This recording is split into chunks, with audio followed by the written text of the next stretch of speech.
Oh, welcome back. Hello there. This is Gavi. And this is Dark Souls 2. We made it to Majula. And I said and ah a lot. And I smacked my lips, which I didn't know I did so much, but I'll try to keep that to a minimum this time. And I just said again, so I'm probably not going to do a very good job of that. Let's get our UI back. You go to here. Voice display. Okay. Two things I forgot to do last time before I quit. I picked up a divine blessing. Holy water endowed with a divine blessing. Cures status effects and fully restores HP. Water blessed by an ancient goddess. Her name is long forgotten and the Magic Academy of Melphia denies even her existence. In any age, there are those who refuse to see reason. It is their meddling that distorts the truth. Now, in Dark Souls 1, the divine blessing was a blessing of Guinevere.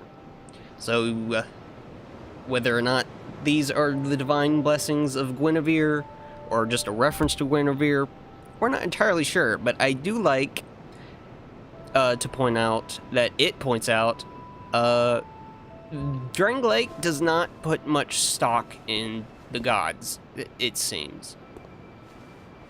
Comparing that to Dark Souls 1, where you go around killing gods and meeting gods and doing all sorts of things with gods, Drangleic, you read about gods in item descriptions and whatnot, but you really don't interact with them at all. At least, not right away in New Game 0. Blah blah blah. Foreshadowing. Blah blah blah. Yeah. So a big difference there between 1 and 2. And I forgot to give this lady over here, Emerald Herald, the sweet shard that I got. See it, so that I may help you to see light, to see hope, however faint it might be. There again, pointing out how fire, light, is symbolic with hope to the undead. The shard of an Estus flask. Shards are deeply soaked in Estus. Graft the shard to an Estus flask to increase flask uses, blah blah blah. Over the ages, countless souls rested their bones as they drank from the original flask, and now this shard remains, serving as a vestige of their hopes and dreams. So maybe calling back to why we only start with one Estus flask charge. Seek less. Let's upgrade that flask. And it is odd that there's like no, like you would think there'd be some particle effects during that animation or something, like a poof, you upgraded your Estus flask. Isn't that cool? But no, it happens. Now we have 2. Okay. We're going to head on over here to the first real area of the game. This is where Kid Gloves still are kind of on. This is probably the easiest area in the game, but there's a treasure chest right over here. A lot of people miss this on their first playthrough. You get a rusted coin. An old rusted coin. Crushing the coin, temporary boost luck, which basically makes it so that items drop off of enemies more often.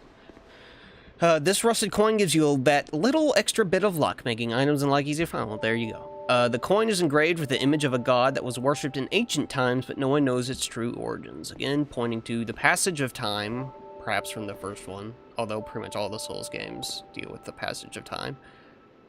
Like millennia kind of time. Ages pass. And also that Drangleic is not a overly religious country, it appears.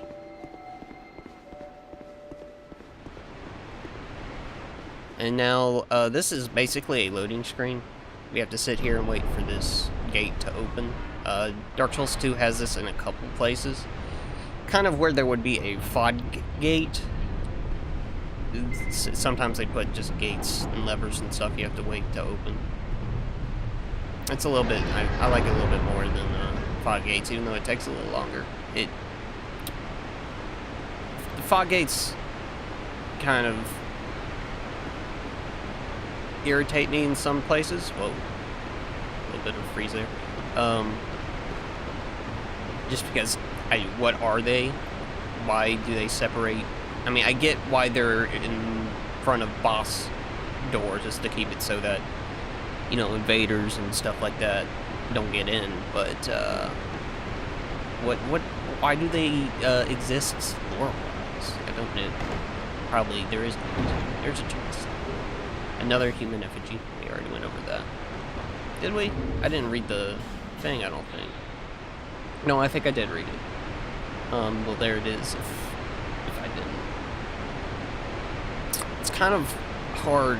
I did talk about how did they replace humanity. And, you know, the idea that maybe we don't need humanity because we're not real. Are we real? Is anything real? Help me. Okay. Hopefully I don't die here. This is a jump you can make, and like I said, jumping is terrible, so we'll see how we do. We made it. We almost did it. Get another homeward bone, which lets us port back, and a lost soul.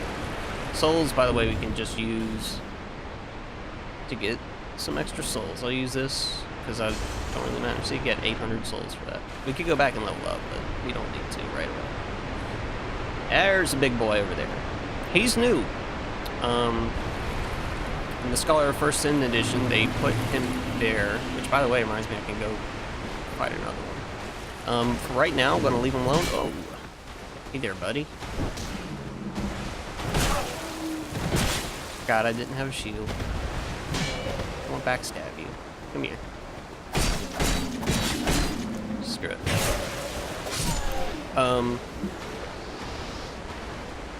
Yeah, I'll go, after we do this, I'll go back and... There's one in Things Betwixt that I forgot to go to, but we'll go there. For him, he has a very short aggro range, so you can just kind of let him walk back and forth there, and you don't have to deal with him. They have very high HP. In fact, I'm just going to go ahead and kill him. I don't know, who cares? I'll show you. They have very high HP, but they have a very exploitative moveset.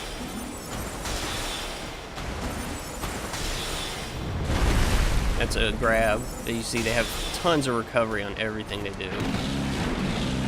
And they have a butt, like, the patented slam down and show your butt to everybody so they can hit you. Dark Souls move. Oh, buddy, this is a two-person dance, bud.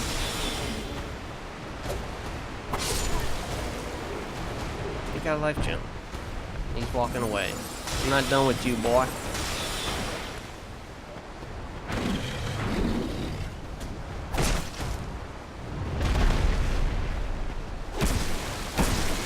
That's a grab. I don't think it'll one-shot me.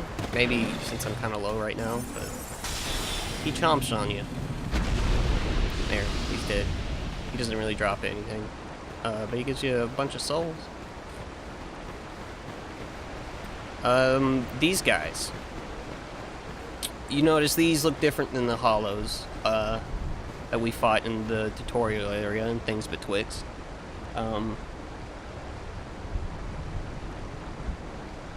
They are basically the low rank and file of Dranglake's army. Kind of like militia, basically. So they're just armed with, like, you know, sticks and just basic axes and bows and swords and stuff. Not a lot of armor. They just got that helmet and some leather armor on them. But first thing that you note is that in this forest of fallen giants, there's still a bunch of human or once human warriors. Oh, see, that's what I mean about the backstab punch that they put in. Now, you don't always get your backstabs. I didn't need to use that life gem because there's a bonfire right around over here.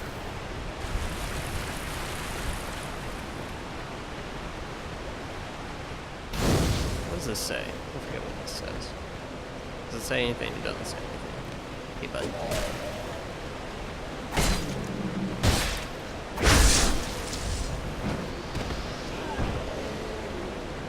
Alright.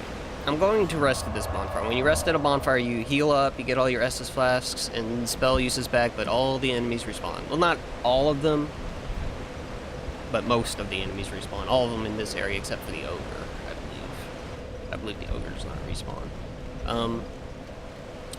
Now, you can warp between every bonfire you pick, and it's separated into the areas. So, like, when I find another bonfire in the Forest of Fallen Giants, I'll be able to select more bonfires in the Forest of Fallen Giants. The name of this bonfire is interesting because it's called the Crestfallen's Retreat. Now, we did talk to Crestfallen Salden. So it's possible that this is actually where he either originated from or where he first came into Drangleic from. I don't know. Why would he be able to make a bonfire? Who knows? I'm going to go back and show you leveling up real quick.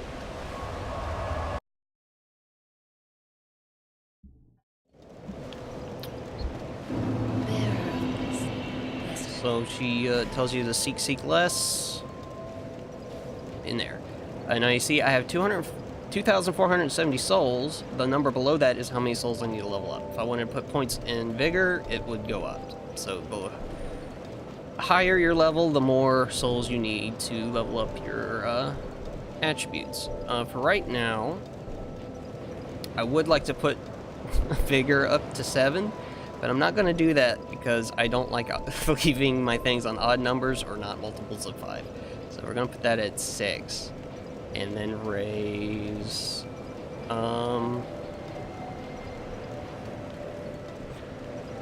let's put strength up to 4 just so we could use a shield that we might get here soon.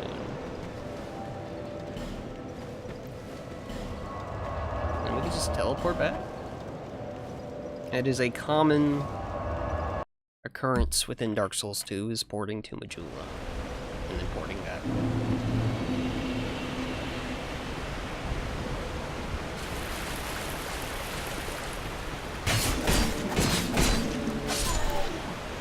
We do just have a dagger. These guys can drop a weapon, but it's not much better than a dagger.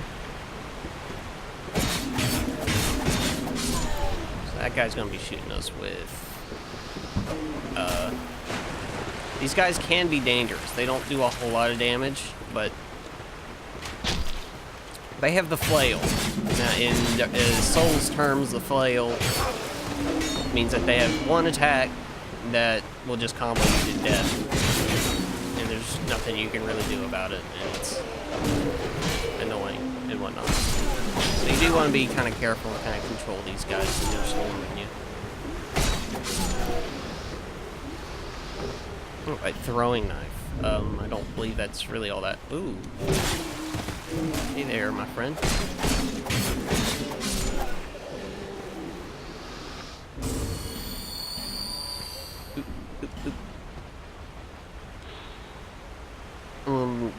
Yeah, it's just a throwing knife. You use it as a consumable, like my healing things down there, and you just throw it in front of you or whatever you're locked onto.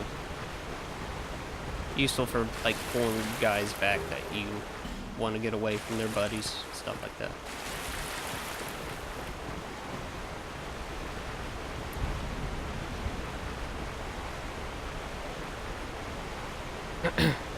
Oh, sorry about that. I was just checking on something real quick.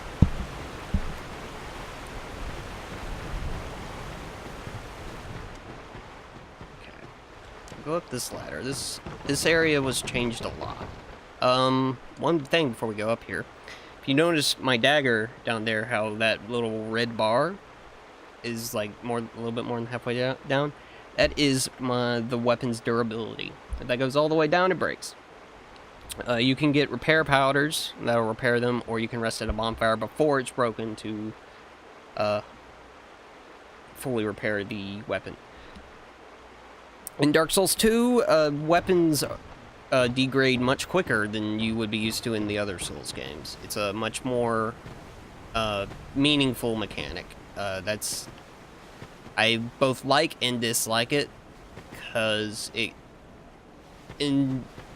motivates you to carry more weapons with you, but it's also just annoying to have your weapon break and you not be able to repair it.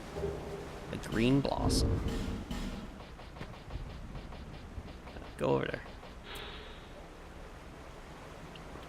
These increase your recovery, stamina recovery for a little bit. At one point, this herb was avoided due to its unusually bitter taste, but once its effects became known, it was harvested to near extinction by merchants.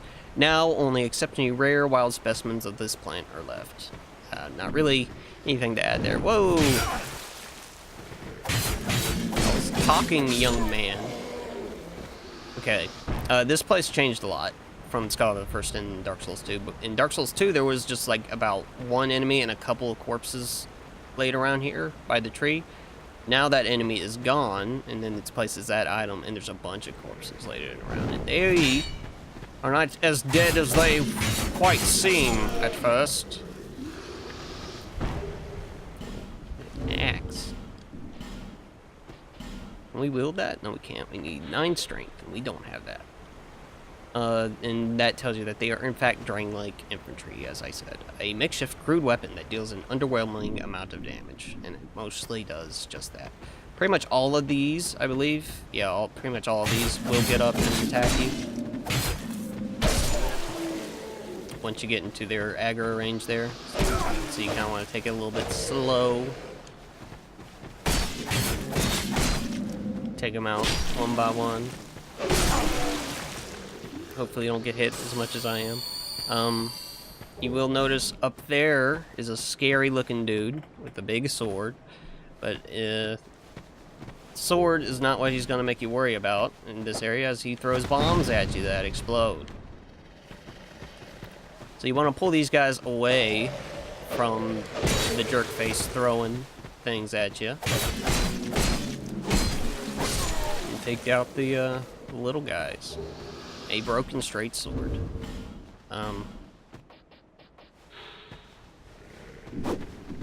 Let me, these guys just don't want me to read. They don't like reading. Nearly useless in battle, but nearly useless trumps empty-handed. Not really, as these are kind of pretty useless. So if you have a high enough strength, you might be better off punching people. You do get some invincibility frames when you're doing a backstab or a riposte. Oh, got a little bit more range there than I expected. I'm gonna shoot these people with my magic.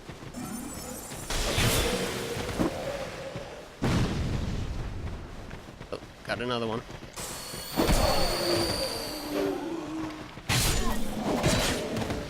Thankfully, the daggers are one, which my dagger's about to break, so I'm gonna start throwing some more soul arrows. Thankfully, the daggers are one, because it's kind of a wide fan. So it's better crowd control than you would expect from a dagger. I have another dagger, don't I? Yes, I do, so I'll just switch out my daggers. Another throwing knife. Another broken straight sword. Okay. We'll wait before going through that fog gate to clear out this area.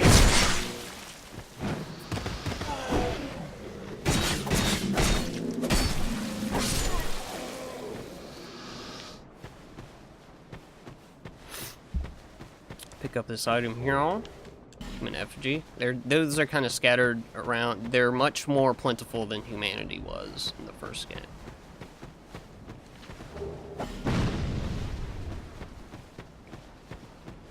And we can go get that butthole by going up here. Oh. Some other butthole wants to stop us. You can get hit on ladders. If you run out of, it'll lower your stamina bar, and if that goes all the way down, then you fall. Take fall damage. You get real mad. You can also attack on ladders, like that. And it's kind of wonky and janky. That's Dark Souls for you. Alright, mean man.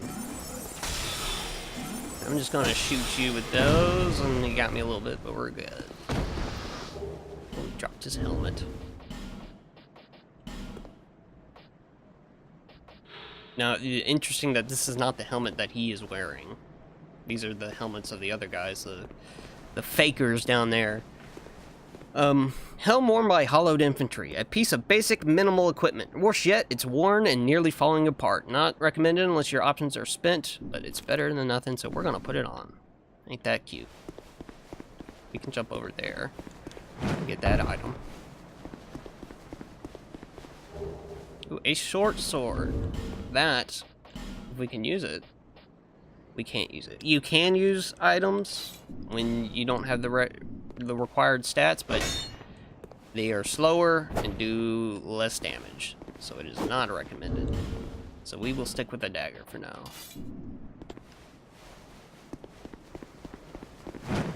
Two-handing a weapon, by the way, reduces the strength, or like, I don't know if reduces the strength requirement is the right way to phrase that, but that's basically what it does.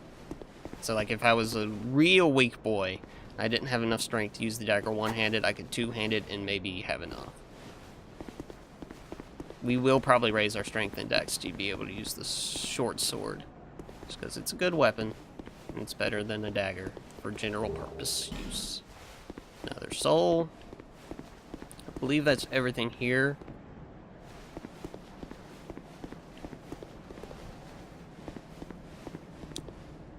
There is that down there. I don't think I can get to it yet. Can maybe try to jump. I'm not going to try to jump. I'll go back there later. Things to note about the forest so far. The intro there with the creek and everything is, it looks kind of like, you know, a forest, like an untended forest. You see here, there's trees, big roots, big tree parts just growing everywhere. That doesn't look natural. There's this big tree here that all the roots seem to be coming off of.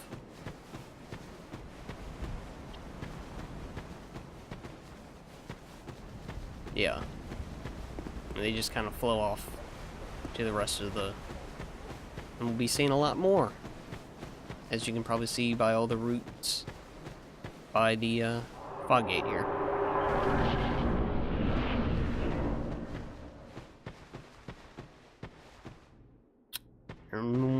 Spooky skeletons. Oh no. This isn't gonna be good. Spooky sounds. Oh, and that's one of the many ambushes within this game. Work on the camera. Thank you for doing the slow attack. Okay. Heal up.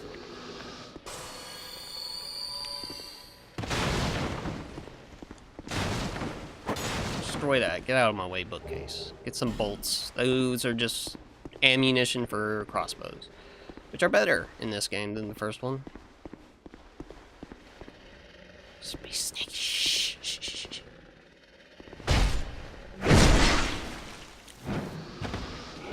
Mega ghost. Oh. And then we get spooked by this guy. We're gonna fire off some of our magic at him.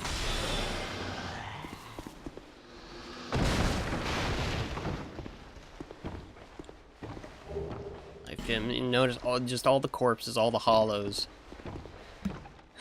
And these guys also appear to be, you know, soldiers as well. Perhaps of a higher rank, as their armor and weaponry appear to be much more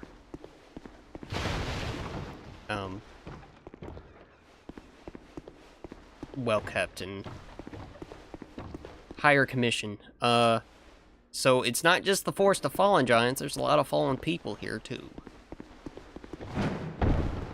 Why could that be? You notice he didn't do a good job of hiding up there. He's gonna shoot. I believe this is the wrecking ball part. They roll like a cannonball or something down, but they took that out for some reason. So, screw y'all. You go up here, there's another man waiting to burst you there, and he's throwing bombs at you again. There's that flail that can just wreck your face without warning.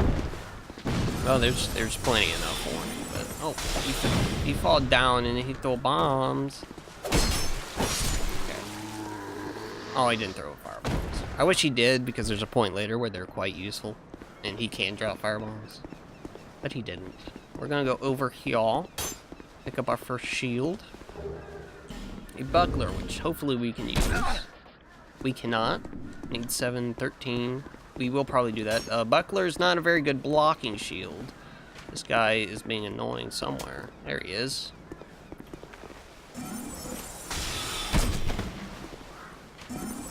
But the buckler does have, the center of it is convex, designed to brush attacks aside, making parrying easier. Parrying is you hit the left shoulder button, L2 or R2, depending on what hand you have it in, and you do that, an animation like that.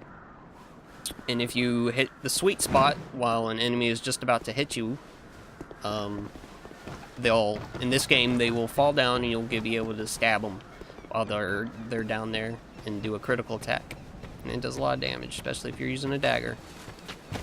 This guy's waiting there to spook somebody. That's what I do if I turn into a zombie. I just hide behind corners for the millennia that I've been dead. Just waiting until that one person decides to come up through the haunted forest and just try and hit him with my big sword. Now you're also starting to notice all the fortification that's been going on around here. This is not just a forest, it appears.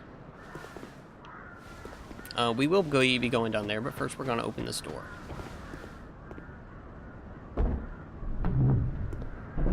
And a bonfire! A welcome sight, and a woman! And a statue of a woman. Light the bonfire.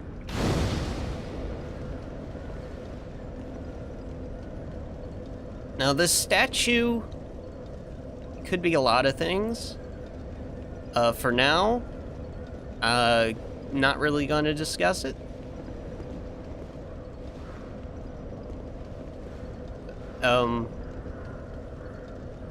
But needless to say, it might be a character we will learn about later. Let's talk to this old woman. Buy something, anything.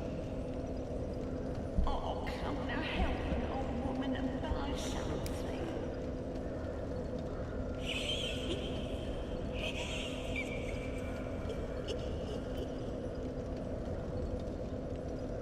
Now this scary old woman, who's clearly in the advanced stages of hollowing, is mostly a reference to Dark Souls. She's very similar to a character, or Demon Souls, sorry. Demon Souls. She's very similar to a character that was in that game, that was also a merchant. But she is a very important merchant. Right away, she'll sell some okay equipment. The straight sword and the cestus probably aren't going to be all that useful to you right away, but the club and hand axe would be, if you needed them. This is a very good item. A hat worn by merchants from Lanafir, where blue represents knowledge. Wearing this increases item discovery. Lanafir is the farthest land to the south, and follows a strict edict of isolationism. The rare visitor from Lanafir is always a little odd. It raises item discovery. All the others basically say that. Well, the code. Yeah. So Lanafir is the snooty place, kind of. It seems. For some reason, she has Leningrad, which is the blacksmith's key. Majula, the land of exiles, is comprised of abandoned old houses, one of which Leningrad is fashioned into a workshop. Why she has that, I don't know. But it kind of calls attention to the fact that she might have not acquired all these items she's selling in very upstanding ways. We'll talk to her a little bit more.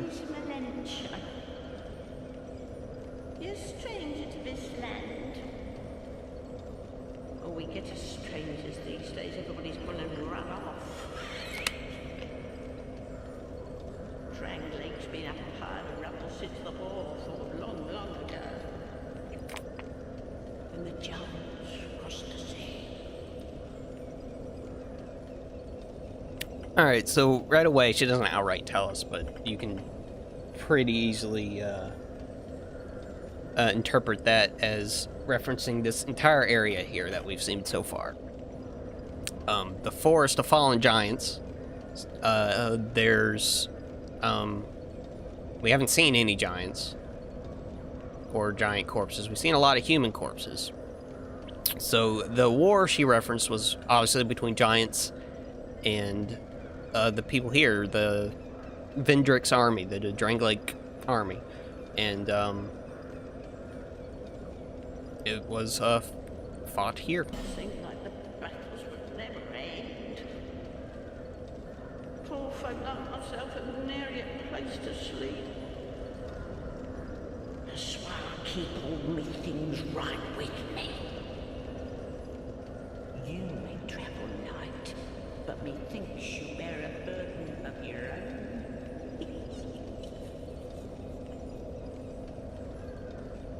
And she points out that she remembers all of that and stuff, so that's why she's so hollowed. It's kind of odd. You have to wonder how aging works for the undead. Would you get older, or did she first become undead when she was old, and then it kind of freezes your age? Who knows? They say these trees grew from the remains of the giants. From each carcass sprouted new life growing into what you see now. But you know what they also say? Don't believe what an old hag says. Like that. So yeah, the roots we see all over, and the big tree that we saw in the big circle room there with all the sleeping hollows. I mean, she tells you not to trust her, but it's pretty obvious that it is in fact true that for some reason when giants die, their corpses start to grow into these trees you see here. High time that I pick up a move. I've a bargain for you. Next time we meet, I'll have That dialogue basically just infers that when you kill the boss in this area, she's going to move to Majula. And in fact, when she does so, these life gems that she sells, she'll begin to sell an infinite amount. Which is very, very useful for most of the game. Thanks.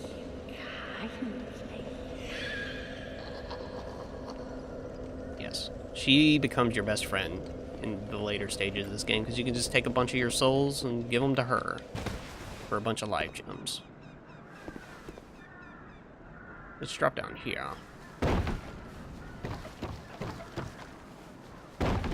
Oh. Thank you.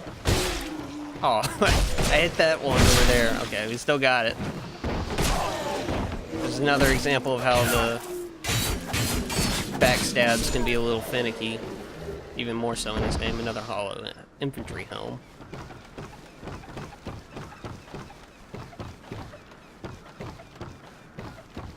Okay, let's see if I can make this jump.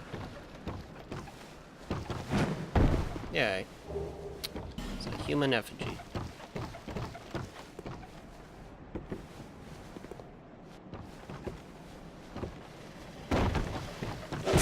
Ow. Ow.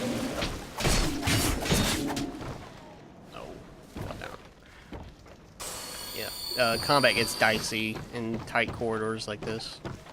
In fact, if you use some weapons, and you might want to carry a spear or something with a good just straight on attack, or you'll be banging walls, and it's not a fun time.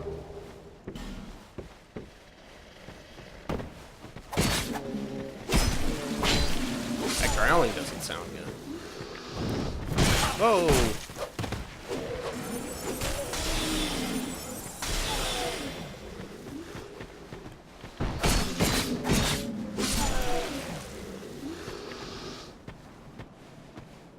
So there's fire over there. Which is odd if this is such a old place.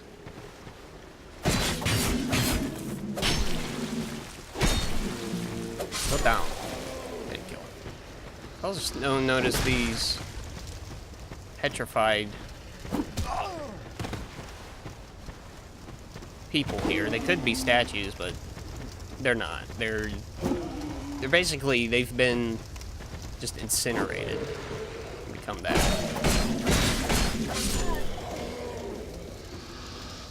That is not a statue. That is a man in a big turtle suit of armor with a big old mace. We're gonna shoot him with our soul arrows. Now, if he slams the ground here, I'll try to. Yeah, he's gonna slam the ground with that. And I had to dodge out of the way, but hopefully he'll do it. There you go. See, it kind of slows you in an area in front of him. And that can make getting hit by his other attacks pretty easy. Whoa.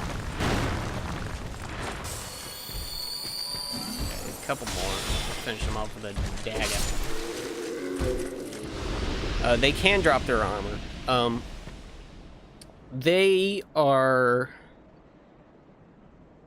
They're from another area that we'll get to later, but they're essentially reinforcements to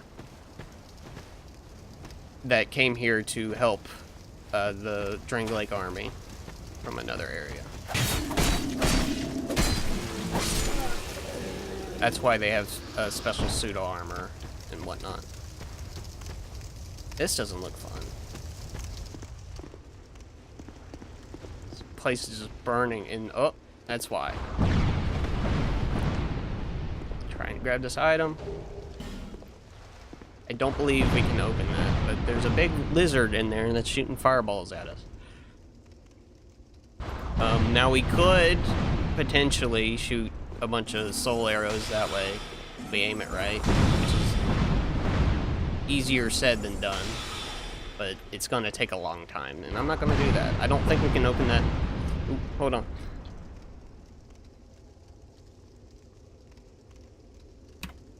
Sorry, had to sneeze. But it's gonna take a long time, and I don't think we can open that yet, but I'm gonna try. Oh, we can. Gonna do it slowly because we don't need to hurry or anything. We'll get a treasure chest.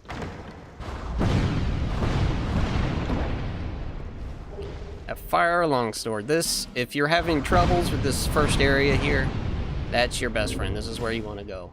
It's just a longsword, but it's enchanted with fire, which makes it do fire attacks. You can see over there the little sword icon with the 78 by it, and underneath there's a sword icon with fire with the 78 by it. Now our dagger here has just a 57 by a sword, and that means it does 57 physical damage. So this does 78 physical damage and 78 fire damage. That's not just, it does 78 damage and it's fire. It's 78 physical damage and 78 fire damage. Which is obviously very good. We do not have the stats to use it. And we probably won't use it, but if you are having difficulties, that's kind of the Drake sword. But it's kind of better because you can keep it throughout the whole game unupgraded, just normally. It's very good. So presumably, that fire over there is kept alive by more of those things. Those fire salamanders. Which, as far as I know, are just big, scary monster lizard things. I don't think they have much lore significance other than being that. Now to get back up, I believe we just have to homeward bone it. So we're gonna do that. And then we're going to take a quick stop at Majula to level up and open up Dear Blacksmith's workshop.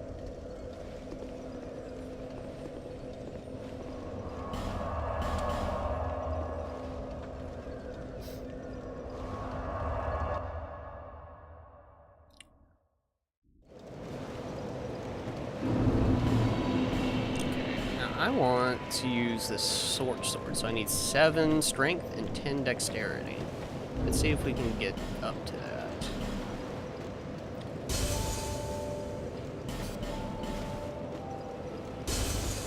Using all our souls here. This is also the first game where you can use multiple soul items in one go. Before, if you had 50 lost souls, you had to go through every one and use it, but now you can just do that.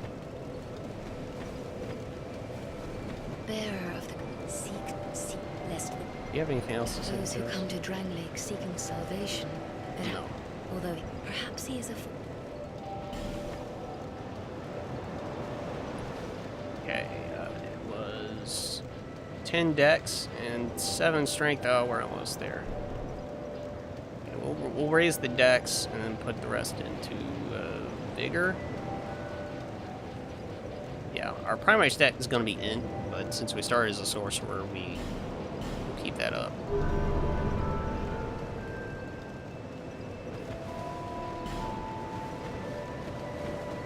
Alright, here you go, buddy. I did it. Some old lady had it. Ah, yes, very good. Now I can get to work. But first, let me set up. Come again later. Now what he means by come again later is rest at a bonfire. First we're going to open up his chest and get a short bow. Bows are also better in this game than in Dark Souls 1. And there we go.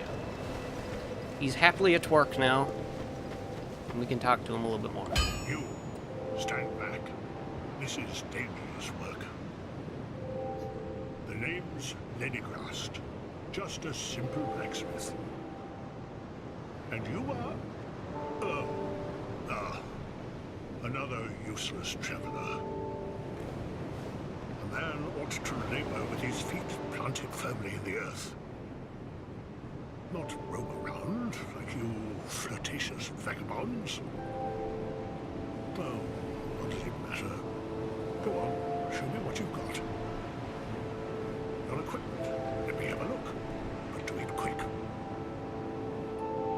Oh, Lenigrast, I can show you flirtatious. Drat.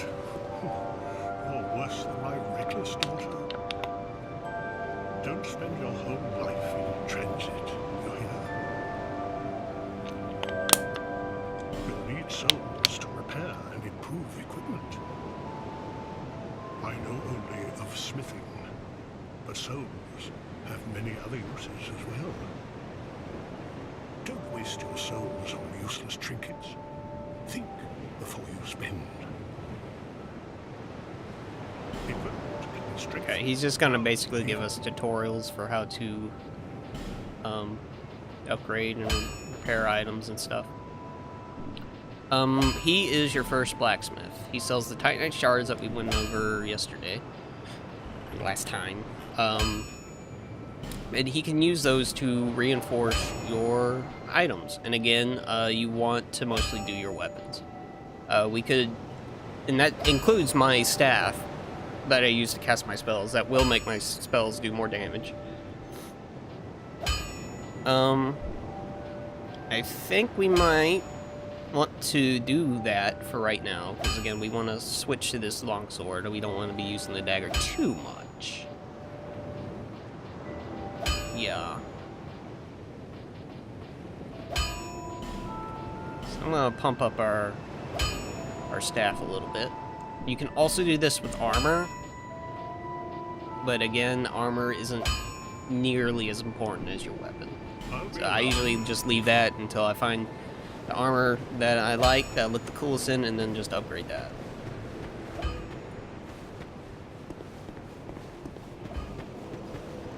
Alright, what else? I think that's all to do for right now, so we'll go back to the forest. The Cardinal Tower.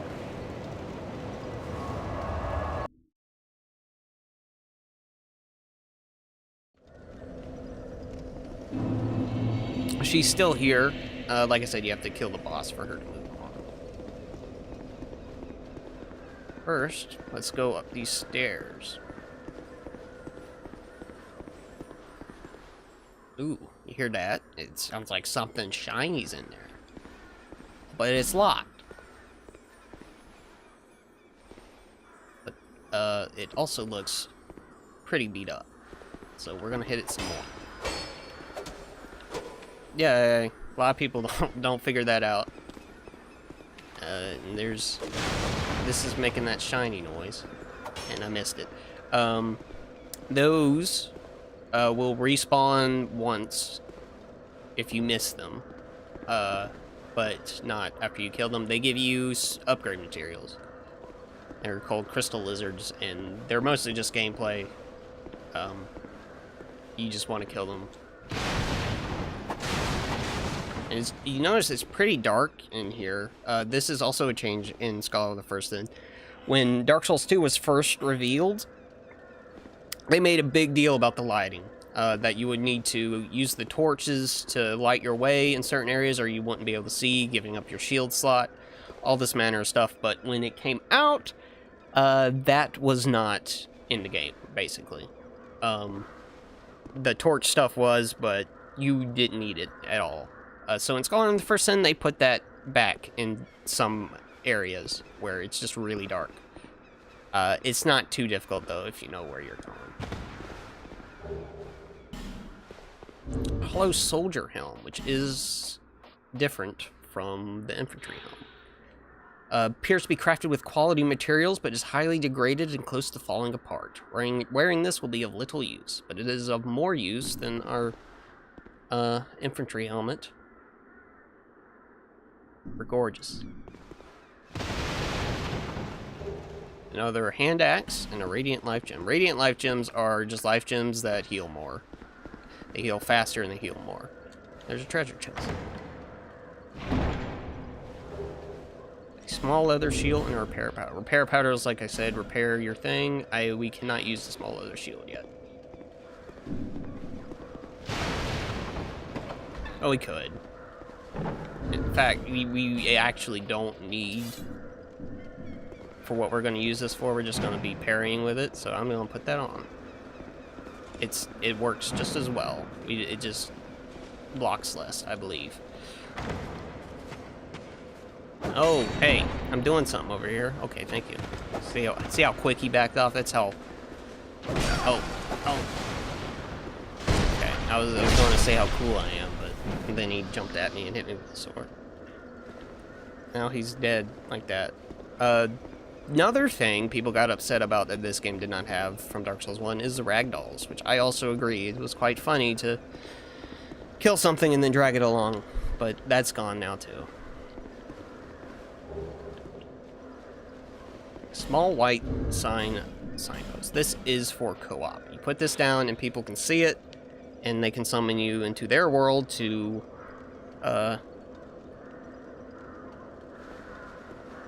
fight things for them. Don't think there's much lore significance beyond the kind of metaphysical idea of all the different worlds and stuff like that, but I don't know. I think a lot of that is flimsy, so I'm going to go with it's a gameplay thing because they wanted co-op. And we're going to try to land on this route here. There we go. Pick up and get another Divine Blessing. Okay, let's head on down.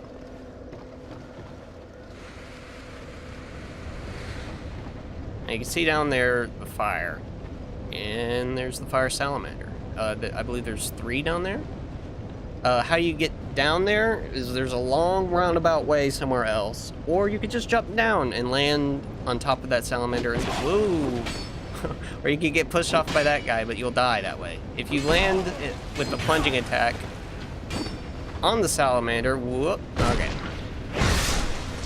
You won't die, and you'll do a bunch of damage to the salamander, but the salamanders are way out of our league right now. I mean, I could kill them theoretically, but it'd take forever, so I'm not going to do it. This guy is playing us for a fool, so we're going to hit him. And we can't open this yet. So we're going to head this way.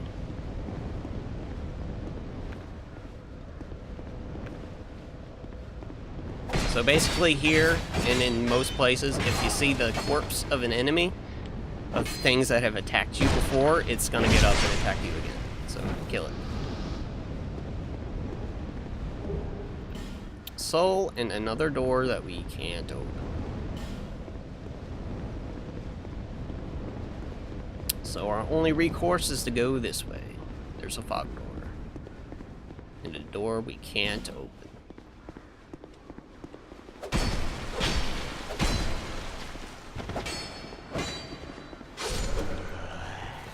Hey, buddy. How you doing? So yeah, you just see the battle that just kind of took place everywhere here. And again, all these tree roots and tree parts stuff are apparently from all the giants that died. Drop down here and get ambushed. We'll get ambushed. I thought you got ambushed here. I don't know. We'll take the torch. We won't drop down there because we'll die. We'll go down this plank. Drop down there. Oh, there he was. You're supposed to ambush me. You made me look like a fool. So now you're dead. Gave me a throwing knife. Gonna heal up a little bit. Now that guy is an annoying little butthole. He'll stand over there, shooting you with a bow, and as soon as you get up in there, he'll go with that. That's the trigger for him to go out. So you just kill him like the butthole he is. This place can be a little tricky the first time you go. There's a bunch of people shooting you with arrows, which will be easy for us because we got these soul arrows, which are better than regular arrows, as they are made of souls, and the game's name has souls in it. So that's why sorceries are the best way to go.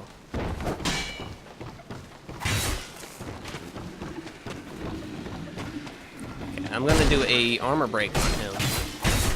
I believe it's called armor break. I don't know. You push them, and it breaks your guard. Basically. Behind him, backstairs. We're gonna shoot some of these annoying dudes. I can't reach him. Okay, I'm just gonna jump over here. Oh, thought I had my staff out. Anyway. And then we're gonna run in here with no regard for anything, but oh, okay. Yeah, that, I believe that'll one-shot you. It might not if you're at full health. But it's just one. It doesn't come back. It just falls. There's nothing down here. You fall down there, you die.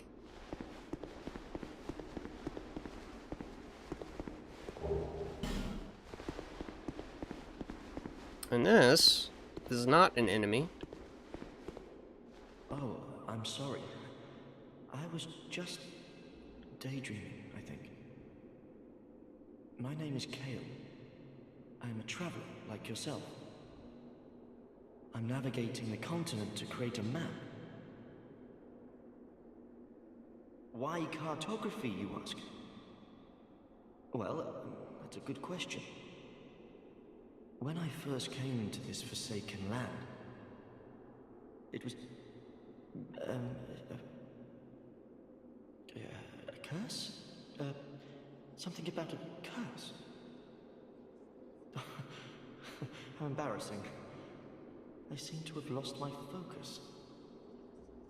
But I do know one thing for certain. I have always been very fond of maps. This is Kale. Now, obviously, Kale is having issues remembering things, which, if you remember, is kind of an aspect of the curse of the undead. We forgot our wife and child, we forgot our, whatever you want the wife and child to represent to your character. You forgot your old life, essentially. And he is in the stages of doing so. In fact, he's probably the most forgetful of all the characters. Kind of both in being a character and just his memory issues. I came to this land some time ago. Drangleic, the Lost Kingdom. It sounded so romantic. Have you seen Majula?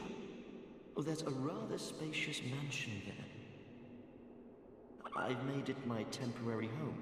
Well, as something of a squatter, I'm afraid. So he's been to Majula, and he travels around because he likes maps and exploring things. That's basically his deal. Some people think he pushes the boulder down at you. I don't think that is the case. I think the boulder is just there to try and get a haha, we killed you because you didn't know that was there kind of thing on you. I don't think he pushed. I don't think he has any devious ideas about us. Inside the mansion, I found a strange map, like none I've ever seen. I believe that it's a map of Drangleic. Now I'm traveling the land to prove it. Yes, that's it. That's why I came to the kingdom. Wait. No. That wasn't it. Then what? I don't seem to recall. Were you looking for that map? Wonderful. Then you're fascinated by maps, just like me. Shame on you. You should have told me before. Here, take this. A key to the mansion. Dude, I fucking love maps. What a joy to meet a kindred spirit out here. Yeah, we fucking love maps. Incredible, really, isn't it? Such a map to be chiseled in stone. Oh, but one thing. I would not venture deep into the mansion. Now, I can't be certain, but I've heard disturbing noises. Something about it feels wrong. Just be careful, please.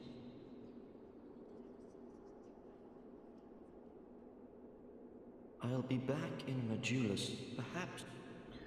Alright, so now we can get into that big mansion that's in Majula, which we'll go to next time we head to Majula. For now, let's continue on. This is very much kind of a side area. The first time I played this game, I didn't even know he was up there. I came up here and everything, and I just completely bypassed him. Just didn't see him.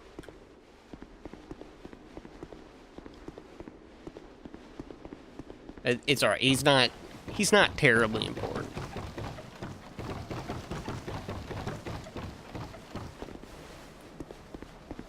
Okay, we already dealt with the guys that were shooting us up here. We'll just go across these rooftops. Get back to where we were.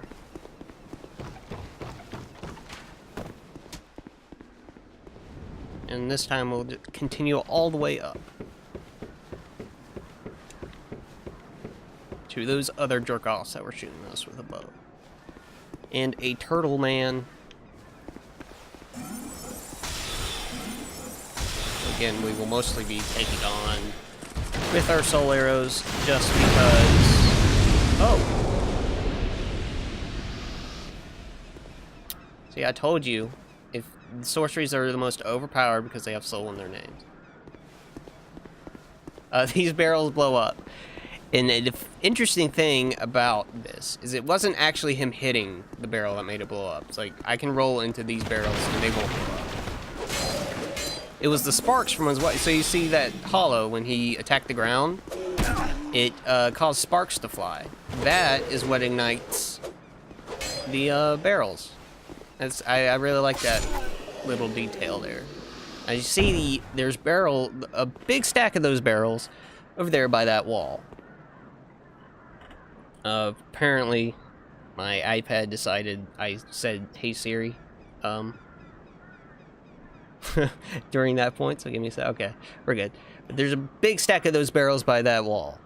I want to blow those up, and I'll show you later if I get it. Hopefully, this guy up here will be helpful, because as you see, he throws bombs. So I'm gonna heal up first and take care of that guy that just came at me. This is why I wish that I got some fire bombs before, so I didn't have to rely on this stinker up here.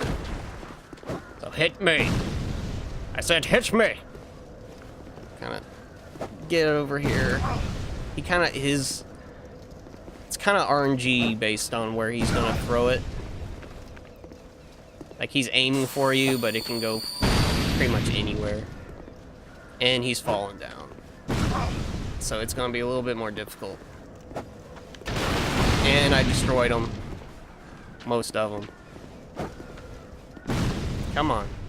Come on, you can do it, buddy. If he hadn't fallen down, I would have it. Right here. But he fell down. Alright. Well, we're gonna try something different. If you destroy this wall, which hopefully we will be able to do, it leads back to that area with the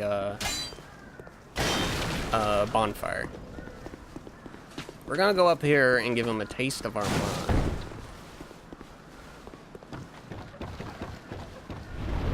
But, uh-oh. That don't look good.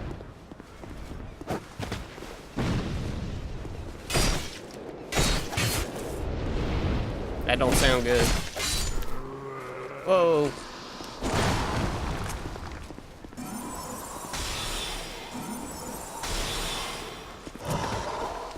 This is the pursuer. He's probably gonna kill me here. But I will attempt to defeat him. And he is actually a boss further within the game.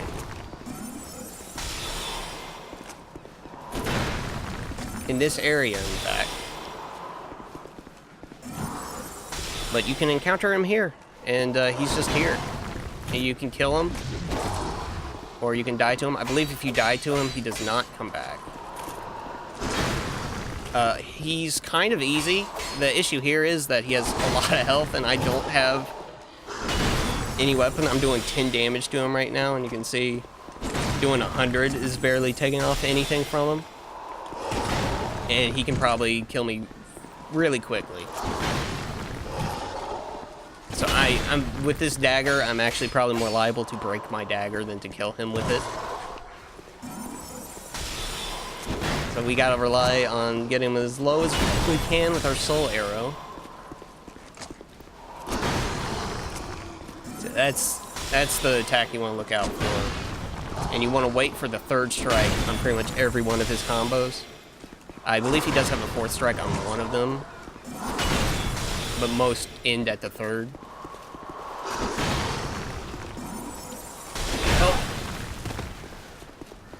And that, you just want to get away from it. I typically do not like to dodge to the side because the hitbox is actually huge on it, and it can just grab you from far away. It is a grab, and it curses you, which is a mechanic I'll get into later. Oh! Okay, try to bait out an attack and heal up.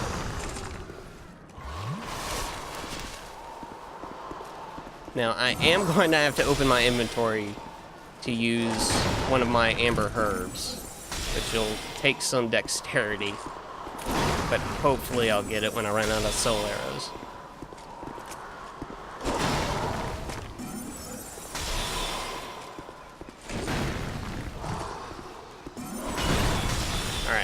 bait out an attack and see what we can do. Inventory, amber herbs, and use it. Use it. Alright. We might be good.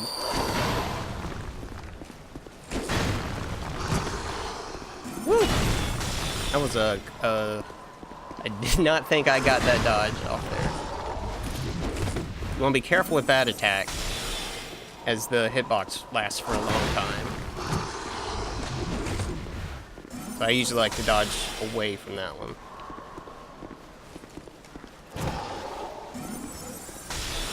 One more should do it. Let's not get greedy. Boom. The soul of the pursuer and the ring of blades. Now I believe he will not show up. Whoa. I did not know that these guys came out. I've never killed this pursuer in Scholar of the First Sin.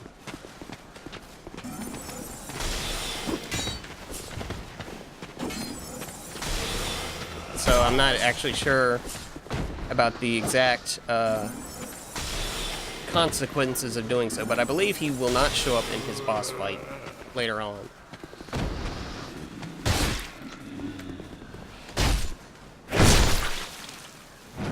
But he will show up, as he is called the Pursuer, and he does indeed pursue.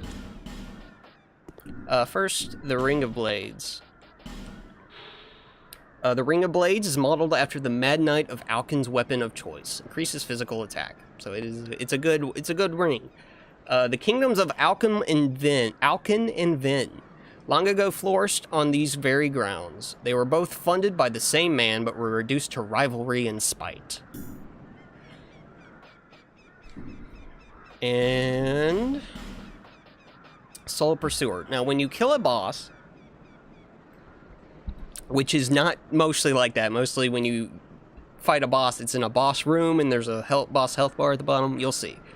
But you get their soul, which you can use it to get a lot of souls. And if you notice, we got a lot of souls from Pursuer there. But we can use this like we can use these lost souls to get lost souls. But it might be better to keep them around, which I'll show you later. Soul of the Pursuer, who lurks in Drang Lake. The Pursuer, who seeks the bearer of the sign, will not rest until his target is slain. Use the special soul of the Pursuer to acquire numerous souls or to create something of great worth. So it tells you there that you might want to keep this. Now, he seeks the bearer of the sign, which again is probably the dark sign. So does he just pursue undead, or does he pursue us? Because normally the dark sign is on all the undead. Like all the hollows will have the dark sign. None of these have their shirts off. But ooh, an Estus Flax Shard. So, who is he pursuing? And I want to show you something. I've never done this specifically before with OBS, but we'll see what happens. I need to go to Google Images real quick.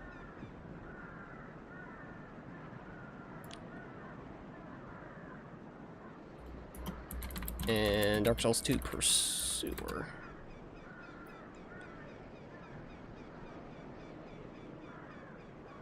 Let's see if I can get a good picture here.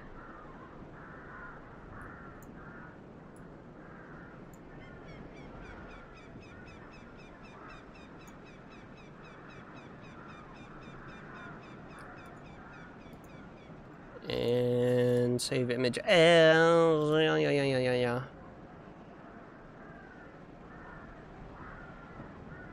Okay, where did that go? Where is it? Where is it? Where is it? I don't know. This isn't something that I'm too... It's kind of a theory I'm not too big on, but I think it's interesting at least. Where did this go? I just saved it into the folder where I save things, and it didn't go there. Hold on. Pursuer, there we go. Now put that somewhere. There. Here it is. Now, I want you to notice his helmet there, with the visor, very closed off helmet.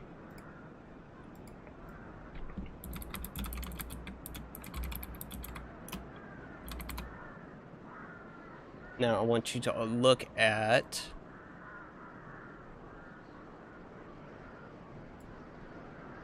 the knight set from Dark Souls 1.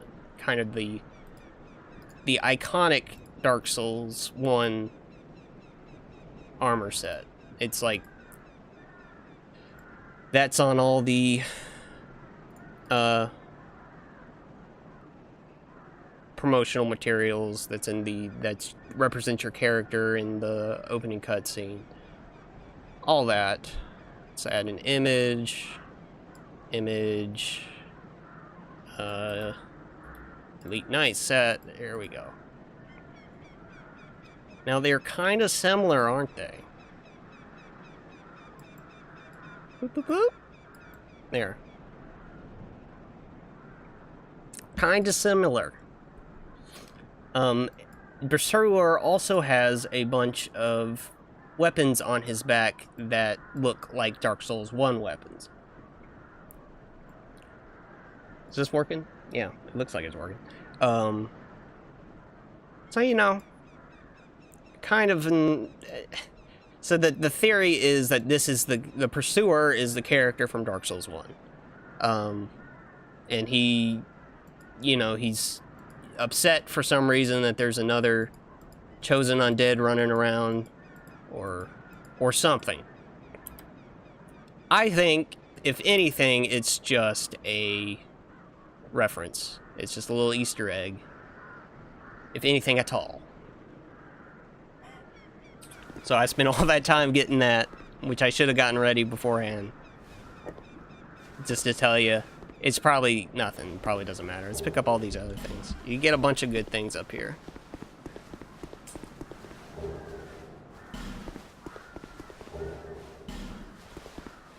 One of these guys dropped something. Oh, there's the firebomb I needed. After I destroyed all the frickin' barrels over there. You can't move them. So we might... with all these souls, I'm actually just gonna run back. It's not that far. Now that we got a firebomb, we can just blow it up ourselves. So the pursuer... You know, there's spoilers for further on, but the pursuer does show up in other areas.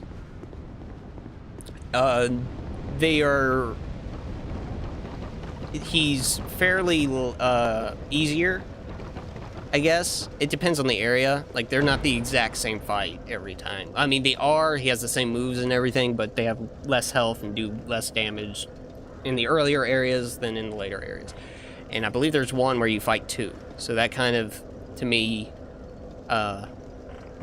squashes the idea that it's a singular entity,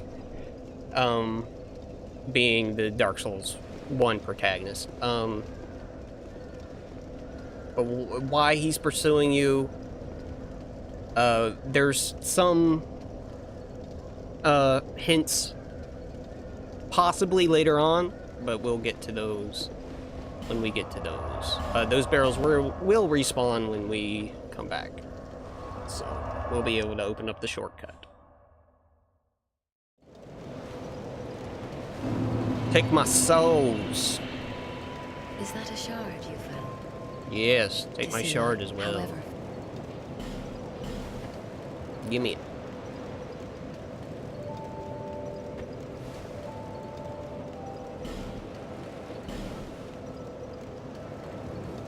Alright, we need 7 strength. I'm gonna put that at... You know what, just go 10-10. And we can use the longsword with 10-10. And, this is gonna kind of over-level us for the further areas, but this is kind of a showcase anyway, so... I'm not if I was trying to go the hardest I possibly could, I would go the Victor stone over there, but I want to show you all the NPC storylines, and you need to summon them to do that. So that's a new guild. Let's get this to 10. Let's get that to 10. Well, let's get this to 10. And that to 8. Listen. See, that raises that to 90. If we put it into attunement, it does not go to that. So you do get more for adaptability and agility than from attunement, but attunement does raise it just at a slower rate. Alright, that'll set us up pretty well. And then we can start pumping our intent and whatnot when we get those. So now we can replace this shitty dagger. Yeah, let's go ahead and use the fire sword. Let's make it a little easier on ourselves. We'll keep the buckler. He sells some Titanite shards, but we don't have enough to buy them, so we can upgrade this. But we... no, we wouldn't have enough.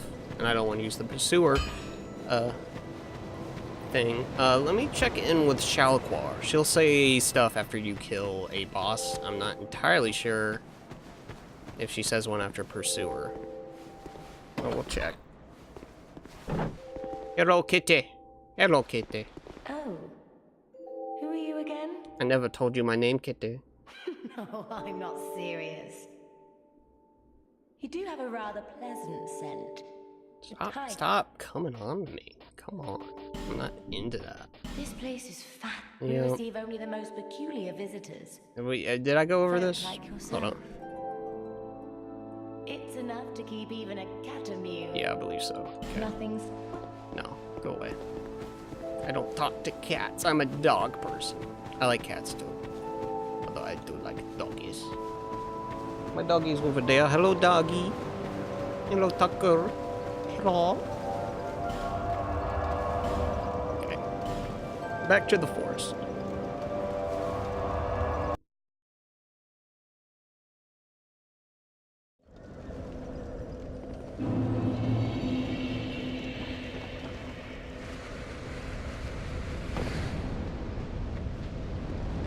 Okay, we're basically going to go the exact same route, except now we're going to be hitting a lot harder than we were before. You see, we two-shot them now, which is nice. In fact, we're probably doing more with our melee attacks than our... Let's see if we can get him to blow himself up again. Oh. I hate that running money they do. Because they'll fake it. They'll fake you out. They won't do it if you get too far away from them. He's gonna blow us up if we do that, so let's just get him. Oh! I see, that's that low agility. It took me, I should have been able to roll out there, I believe, but I got some low agi. You, my friend, are useless, so you will die.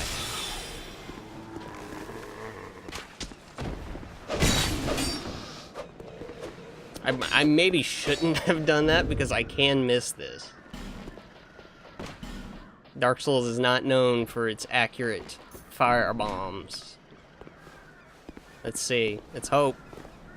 Although I have the fire longsword. Would that work? It might work. Oh, we got it. There we go. Now we just can walk through here if we die. Ooh, see, that's a parry. Changes to parries, and that one is that they do that. They fall down, and then you can do that to get the right riposte. I do actually like that change, even though it is a little less satisfying than the more instant Dark Souls 1 and 3 animations. But you can do that, and then leave them there, and they'll stay there for a while. So in like hectic situations, if you get a quick parry off, you can run around and deal with the other ones, and kind of leave that as a CC. You're usually better off just killing them. But I don't know.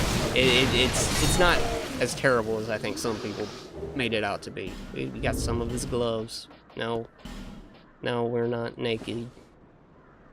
I don't think it says it. Yeah, it doesn't say anything different. You know what? I think the helmet looks a little better. We can see our pretty face.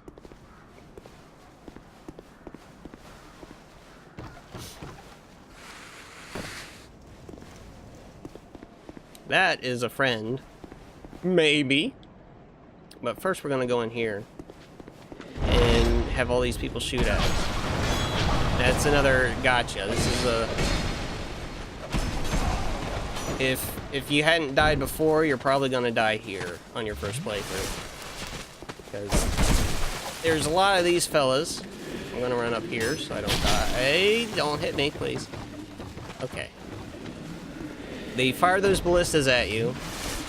And if you don't know they're there, it's very easy to get hit by them. And then there's just a bunch of them. And they all come at you. They all hit very hard. And have much more health than the infantry hollows. Double kill. Let's see if I can parry him. Yep. Parries are pretty easy with the buckler. Like if you have troubles with parries, just pick a buckler or another one of the ones with this animation and just practice on that first so you can get the timing of just looking at the enemy animations, and then you can move on to the, you know, normal shields. Great soul arrow, that'll be useful for us. It's basically a soul arrow but with less charges that does more damage. Yeah. It's also worth noting that magic, which we'll get into when we get to more of the magic NPCs and like the trainers and stuff, but you are actually using the power of your soul or perhaps other souls when you use sorceries in specific. So interesting to keep in mind. Let's go down here. I don't believe we have a Pharaoh Stone. I should have picked one up, but we'll get one later on. This is a jerk off of a, we got the poison. You can get two different traps from this chest. One is poison, which is that, and the other is a crossbow, which you want to block. You don't want to try to dodge the crossbow unless you're at full health, because it can easily snag you, and it's not just like one shot, it's like a shotgun blast of crossbow bolts. That gives you a Titanite shard. This.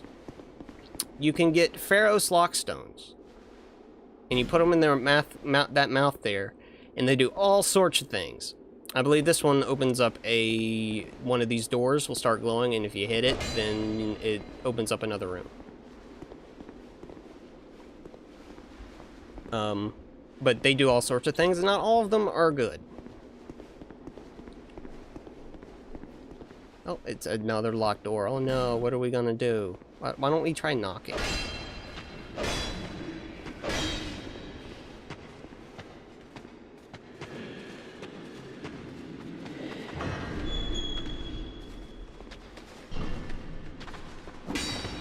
That blew my mind first time I figured out you could do that. It took me to like my third playthrough. It's neat. I like it when they add stuff like that. I don't believe there's any other way to get to this room otherwise, either.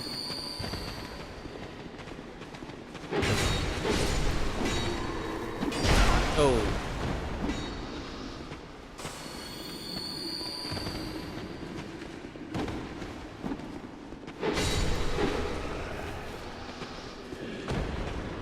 Knock him off balance. Now, a change in Dark Souls 3 I liked is that when you kick, it's a kick in that game, an enemy's guard open, you get a critical attack. I do like that.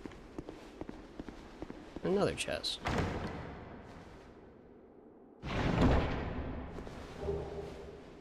Life ring.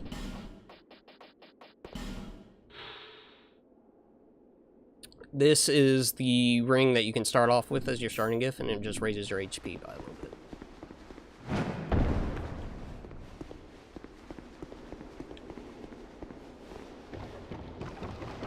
In fact, I believe I have enough to get the Pharaoh's Lockstone from the vendor up here, so I'm gonna head that way since we opened up that shortcut.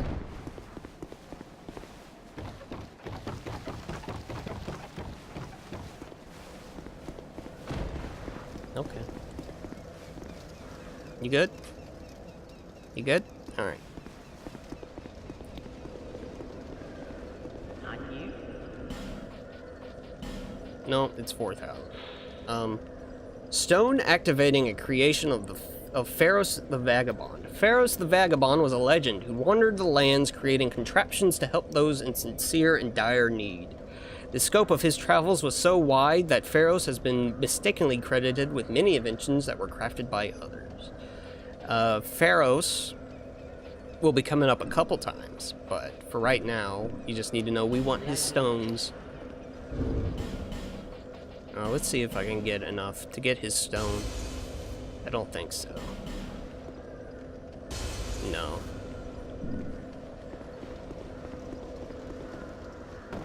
Let's head back. We'll kill a few more enemies and probably come back and get that. So we have somebody to talk to. Hello there. Traveling all alone in these treacherous times. Well, I hope you have a very good reason. Oh, hogwash. Who am I to judge? My name is Pate. I journey hither and thither on a sort of treasure hunt, you might call it. Be careful out there. There's talk of unsavory bandits who prey upon travelers like yourself. Oh yes, you be cautious if you go any farther. There's treasure in there for certain, but the entrance locks from behind. I saw the same design earlier, and it's the same contraption, I'm sure. I was with this warrior, you see, and he insisted that he go inside first. The rather brusque fellow tried to swipe the loot for himself, but it trapped him inside. I still have the gent's ring. I do hope he wasn't harmed. I'll leave this one to you. I'm worried about what might be inside. Okay. So he warns us about the trap, which is nice for the game to warn us about a trap. It really doesn't do that often. So let's just walk into the trap.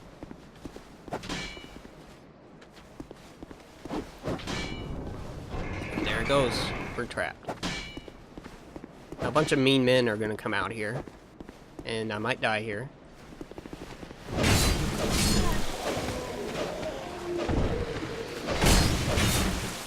With the fire long sword, we're good.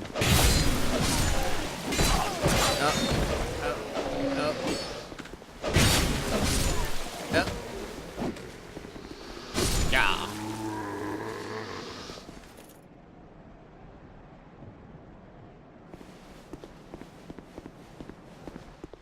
So I don't know if I mean, that guy seemed helpful. Told us about the trap, told us there's treasure here. So let's go get the treasure.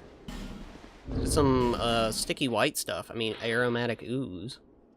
A mysterious sticky substance that radiates a pale white light. Applies magic to a right-hand weapon. The affected weapon inflicts magic damage for a short time. Particularly effective against heavily armored foes or creatures with thick scales. You use this, and it does just what it says. It makes your weapon do magic damage. But since we have a fire sword, we don't really need that.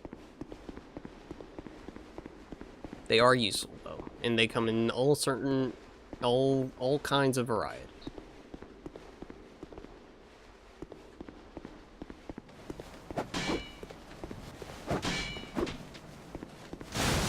Something's attacking something over there. Let's go get to that later. Okay, I got the sticky white stuff. Well, I see you managed to escape. I hope that brave warrior didn't come a cropper either. Be careful out there. There's talk of unsavory bandits who prey upon travelers like yourself. Oh, but you should take this. It allows undead to call out for help to one another across the fissures between worlds. With luck, somebody will lend you a hand. Well, I see you. Okay.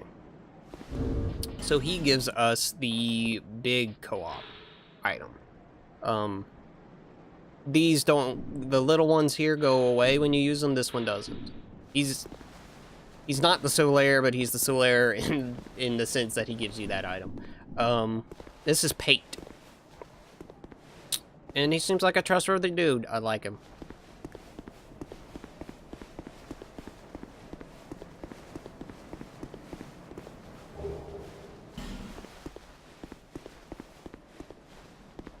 Okay, there's a bunch of these exploding barrels, and if you look up there, we know that these people like to throw bombs. Yep. This area is not as much of a jerk as it used to be. As there used to be a big turtle man right here, which was much harder to get past. I don't want to hit that with my fire sword. You figured that out a little bit too late, but we're good. Not even close.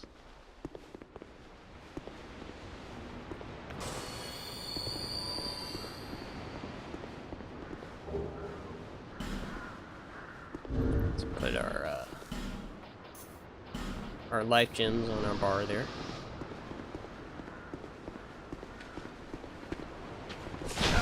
Oh, got me. I hit harder. These guys can be, the spear shield guys can be kind of a stopgap for newer players. They haven't gotten the hang of either kicking or backstabbing. I had a lot of issues with them early on, at least. We'll go over there later after we rest a little bit.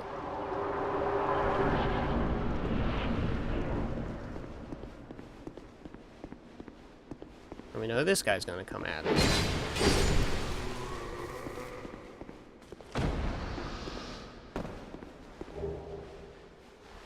Large leather shield. It's like the small leather shield, but large.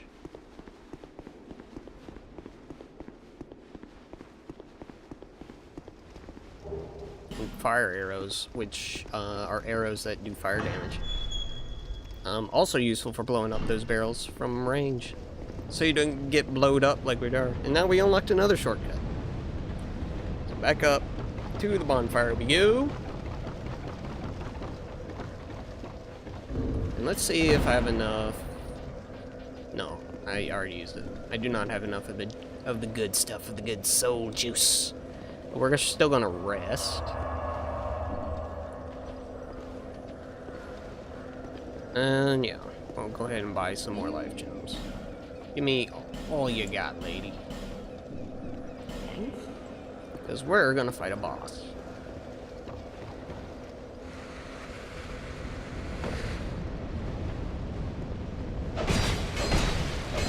In the place that we're actually supposed to kill him this time. Now, elevators in Souls games, you step on them mostly to get them to go. This one has two sides here, which means there's always going to be a platform for you to get on. But ones that are not, you want to do this. Send it back up there. So if I died, that would be up there. It's useless for this one, but it's useful for many others. There's a man over here trying to give us a good spanking, and the door we can't open. And these are summon signs. This one is for that mild-mannered Pate fellow, that charismatic young chap. They gave us the sign. And this one is for Sellsword Lewitt. Now, Pate and Sellsword Lewitt are two very different kinds of NPCs. Pate, I will be summoning, because doing so progresses his story. Sellsword Lewitt, I will not, because he is just here to help you, with him and his two big shields. Scholar of the First Sin added a lot more of these. In fact, I don't think Lewitt was here before. I might be wrong on that, but I don't believe he was. I think you could just get Pate. For the most part, I won't be using them, because I don't really need them. Maybe on some... Oh.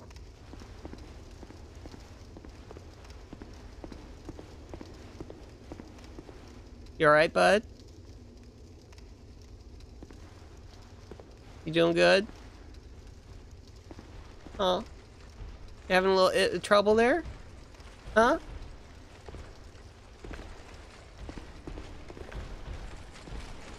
Can he come through here? I don't know if he can. Come on. No, he's stuck. He's stuck. I'm gonna kill him. Just so I don't have to deal with him when I come back up this way. Oh no. Oh no. Give me that good. Yeah, there you go. Okay. I've never seen that happen. I don't know how he got there. But let's summon Pate. Now, when you... for NPCs that you have to summon and kill bosses with to advance their story, they have to survive. This was a big issue when the game first launched because a lot of them sucked pretty bad, and they die all the time, and you'd have to just kill yourself if you wanted to do the NPC quest. But we shouldn't have much issue here. Now remember,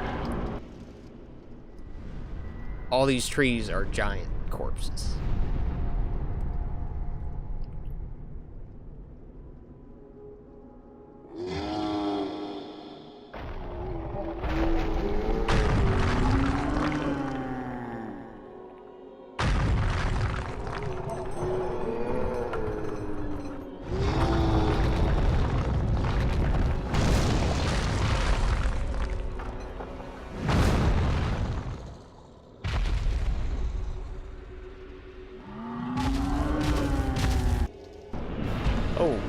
Oh my.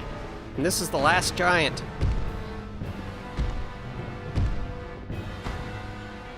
As you can tell, he's not doing too well. Now the question is he hollow? He looks like it, but he's turning into a tree. And if they turn into trees, I mean, we don't turn into trees. I'm not going to turn into a tree if I die. I don't think so.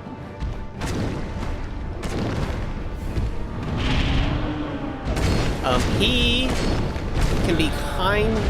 If you don't know exactly what to do, he can get you a couple of times. But he's the introductory boss, really. So he's not too difficult. But he does have big swinging attacks that'll hit you. You just need to know to watch his feet, stay under him. I believe staying on the right side is the best, because he'll pretty much always stomp with his left foot. And with the Fire Long Sword, he's taken there. This is phase 2. He rips off his arm, proceeds to beat me with it, even though I've been given so much issue by being under his feet. So he takes off his arm to get more range. So I don't know. In his decayed state, perhaps he has forgone his tactical knowledge.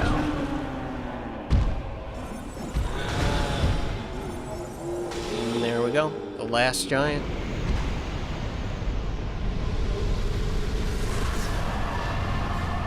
Bye, Pate.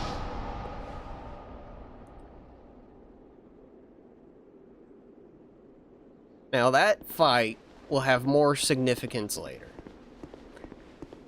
Again, I want to keep this relatively spoiler-free as we go on, but that's one to remember. I will point out when to remember things, and that fight is one to remember.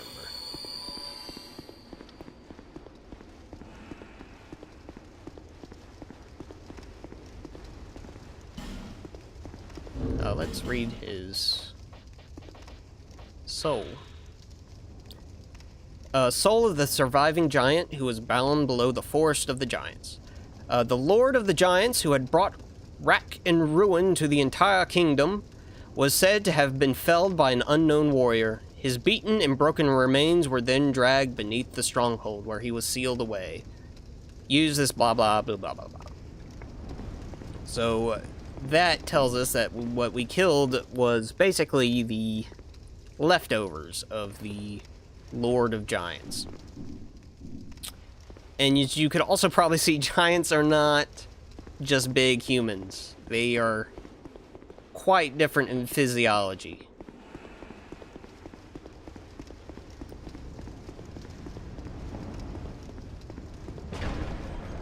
But he gave us a key that'll let us continue onwards.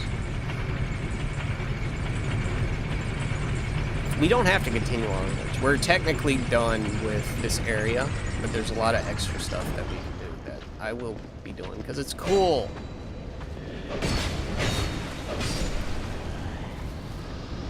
And then after that, we'll end for today. I don't know if I'm going to split this up because I think I've been going for like 2 hours now. I don't know if anybody wants to watch 2-hour-long YouTube videos. I kind of intend these to be background noise for a lot of people, but I don't know. I'm kind of just making this for myself. I don't care too much if anybody watches it. It'd be nice if they did, but this is a creative venture for me mostly. I'm gonna buy the soul arrow too, because you can equip multiples of spells to get more casts of them. Oh wait, let's go this way. Kill this bastard. Or just knock him down there. That's good too.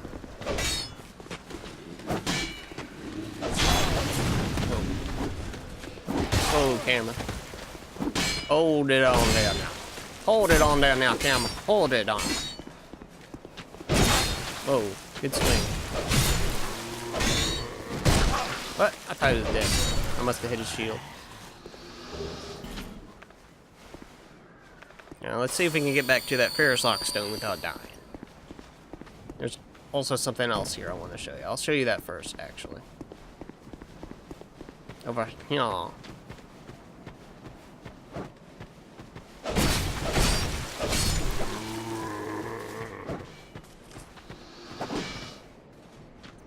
That looks familiar, don't it? So, giants are indeed turning into trees. Unless this is a tree that just happens to look like a giant. But, spoiler alert, it's not. This is the corpse of a giant turning into a tree. And you notice that these soldiers, in their hollowed, mindless state, are just doing the last thing that they probably remember doing, which is fighting giants. And then hitting you in the rear. Alas, nothing happened. Kind of giving you a hint that something's supposed to happen. But that'll be later on. Let's go kill those jerks that were throwing firebombs at us down there.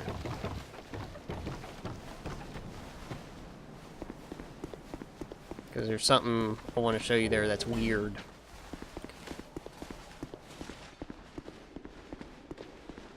Now, I saw this without knowing it was here.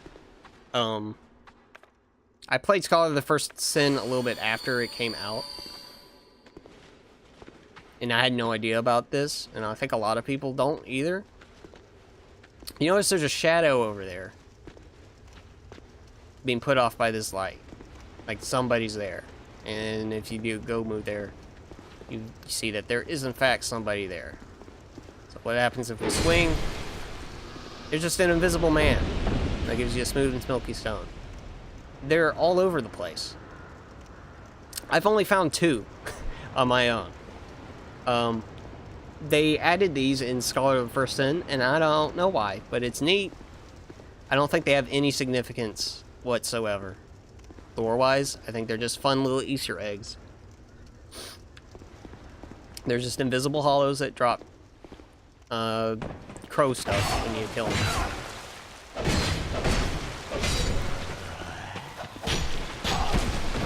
Whoa, nice combo.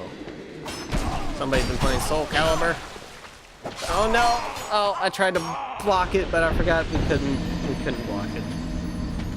Oh well. First death.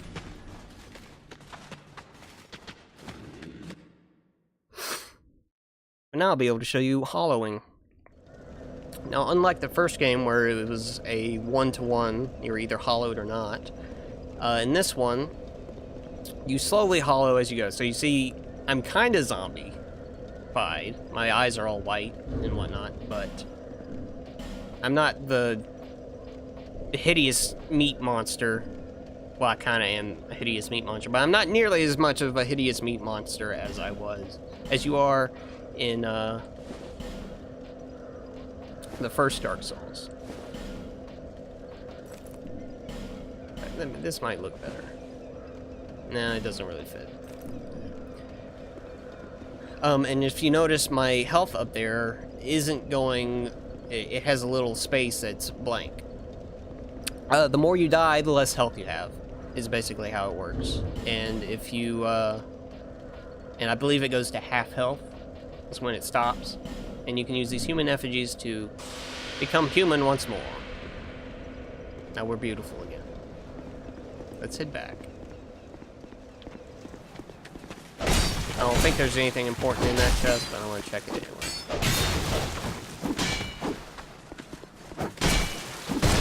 Whoa.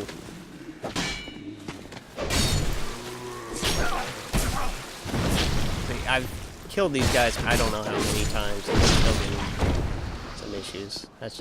That's Dark Souls.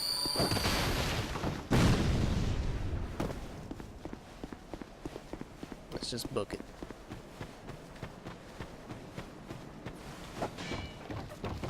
And I'll also be able to show you picking up your souls, which again, you probably know, but I might as well.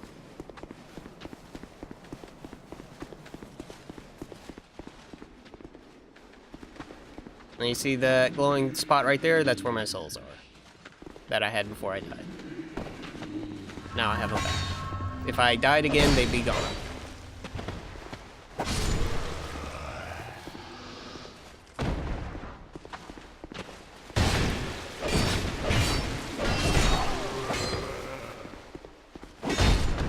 Thank you, sir.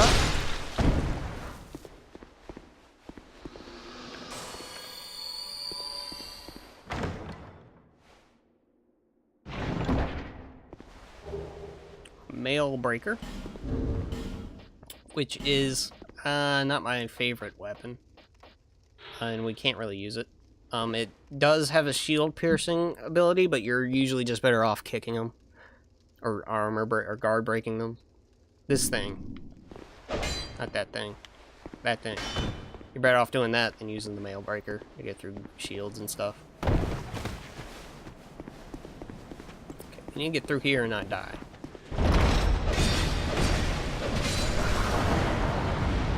Come on.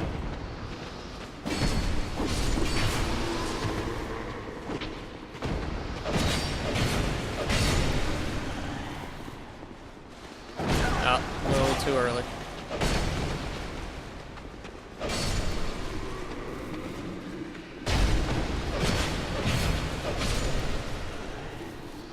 Alright.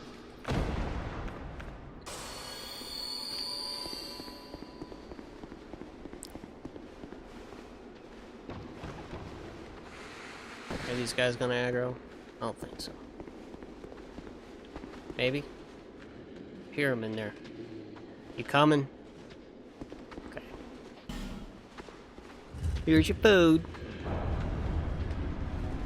And it makes the wall glow all spooky. And we attack it and blah blah. We got 2 chests.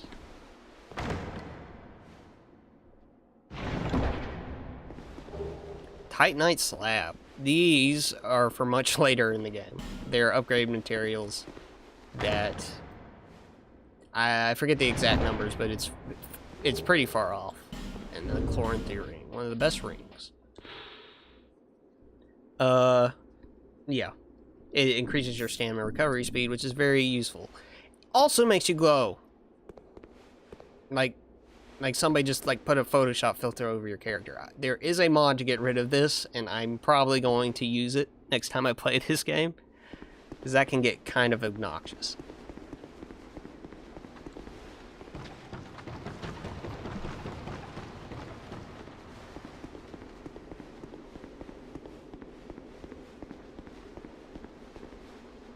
Okay. I believe that's all. Now we can use that key we got.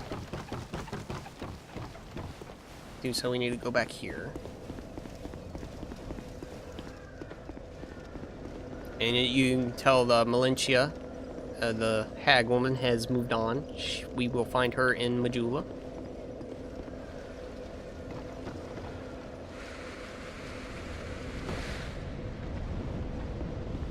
Now this ring opens up one or two things. See, our stamina is regenerating a little faster. It opens up this door. It also opens up that door we broke. That door we broke down before. Now this area is a bastard. Just kind of this whole area down here sucks. So I might die here. Let's see. And I'm actually going to summon my friend here. Ruined Alphys. He's going to light the way for us. That's mostly why I'm summoning him. Keep in mind also with summons, when you summon an NPC or another player, it does give bosses, and I believe only bosses, more health. So the last giant had more health when I fought him with Pate. And he's going to cast that light spell on him, which I don't know yet. Follow us around and light our way here. How nice. Oh no, skeletons. Now I am doing less to the skeleton because I'm using a sword, I believe. If you use a mace or a club, you'll do more. Very D&D-ish in that way. But you can backstab skeletons. Which I guess I'm not really stabbing them, so that makes sense. They do not come back. These ones don't come back.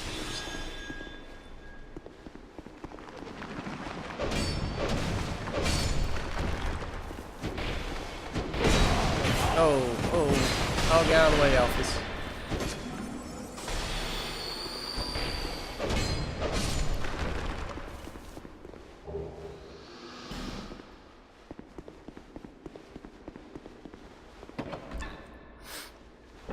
Okay, now we are going to get invaded up ahead, and that invader is quite the tough pickle. So we'll see how we do. First, let's clear this out so we have some room to deal with him. Oh. There's a lot of big boys.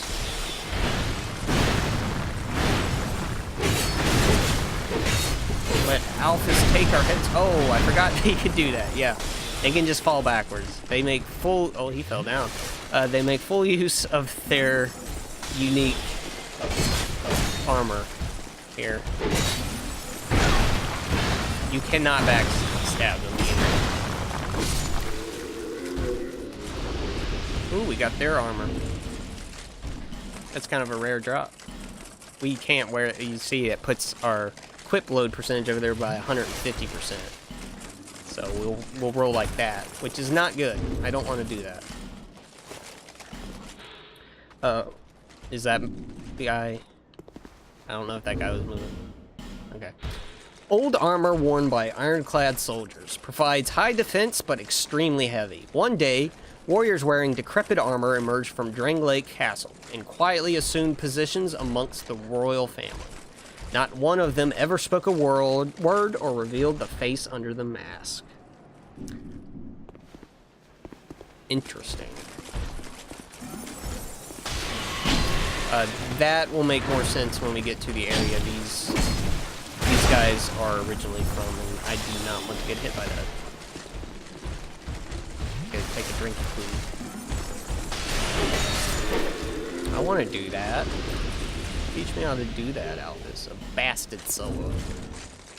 Bastard sword's pretty good, but too heavy for us. I don't know what kind of weapon I'm gonna go for. Again, I'm doing the sorcery stuff, so. But you still will be using a weapon quite regularly. Did we drop on this guy? No, he's left. Where have you gone? Where have you gone?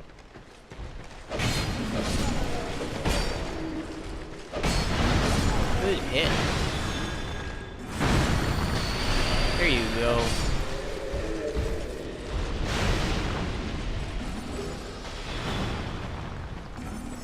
Blast him. Blast. Blast. You can also hit with stabs, but I don't recommend doing this. Ah, there.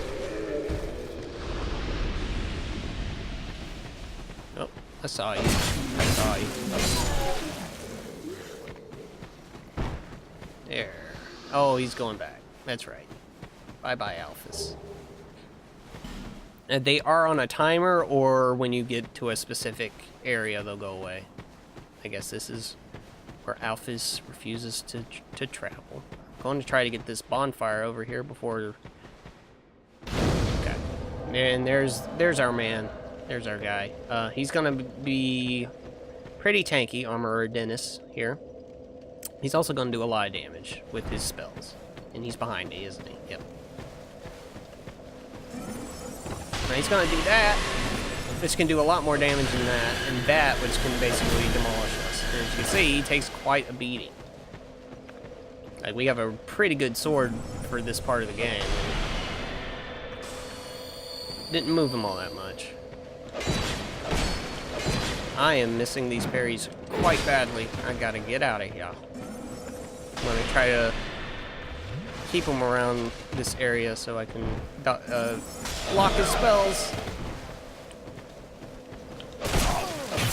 Ah, okay. Not gonna go for parries. He's difficult to parry for me, at least, because I'm always looking out for the spells as well. Uh-oh.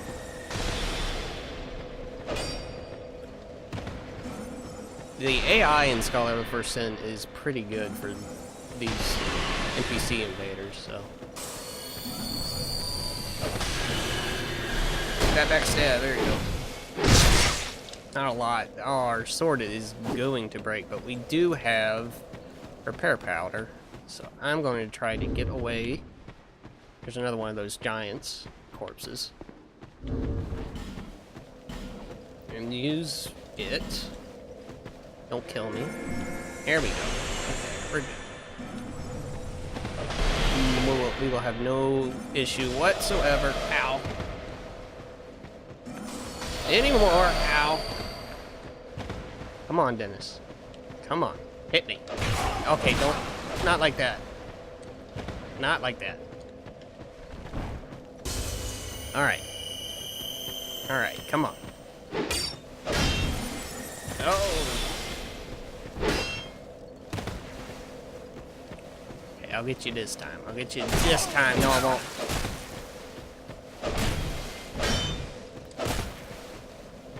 Okay, we'll do this like men. Oh. He's got a lot of poise, too. That's a bad area. That's a bad move. Right, out of healing. I can do that too, just not as well. Ow. Oh, come on. What? I was not in that. Come on. Come on.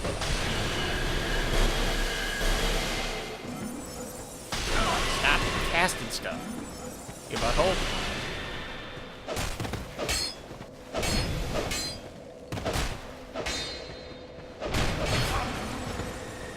I'm gonna try to go for a backstab here. There we go.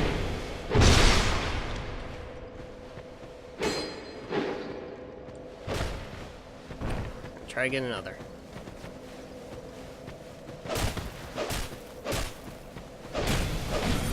Yeah, there we go. See, I'm good at video games. It just took all my healing items.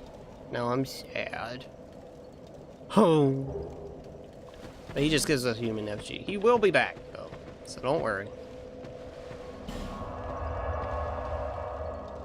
There isn't too much to explain about him.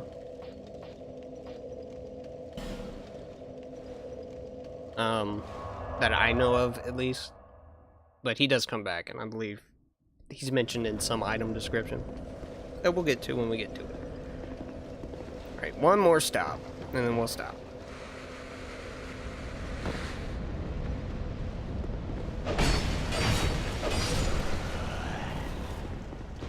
You following me? You following me? You are following me, aren't you? I knew. I knew.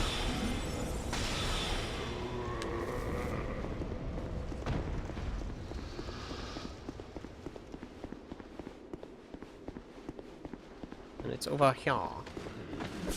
Well, 2 more stops. I forgot I didn't do that area over there.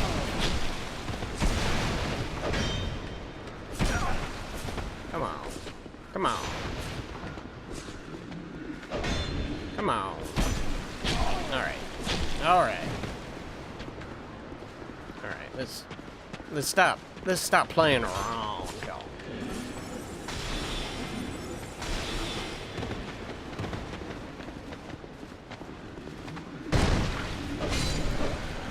One. Oh.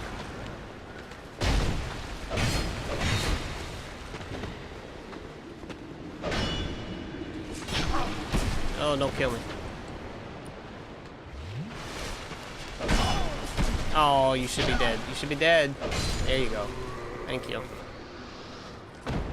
Alright. Oh, he dropped his armor. I don't think it says anything different, though. And it doesn't look wizardy enough. There's a big boy. A dumb big boy.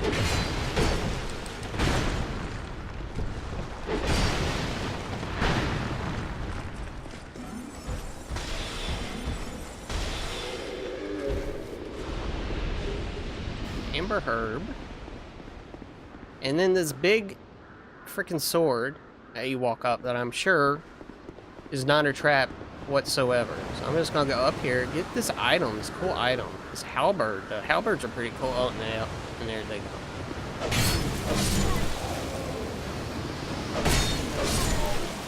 I believe the big boy will also come up here if you don't see him there, and that's not a good look there.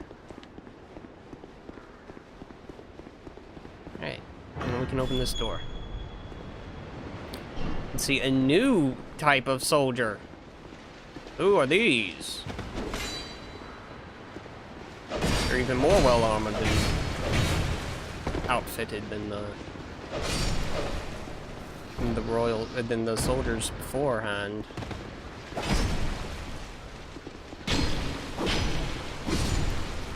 And they also hit quite harder. And as you can see, have more HP. First time I played this game, I spent forever trying to jump over there to get over there, but you cannot. Now this would be a boss area. That would be a fog gate right in there, right in this little arch here that's toppled over. And that would be the fight with Pursuer. And in fact, next time I stream this, I might show you the Pursuer's like intro cutscene because it's pretty cool, and we won't be able to see it here.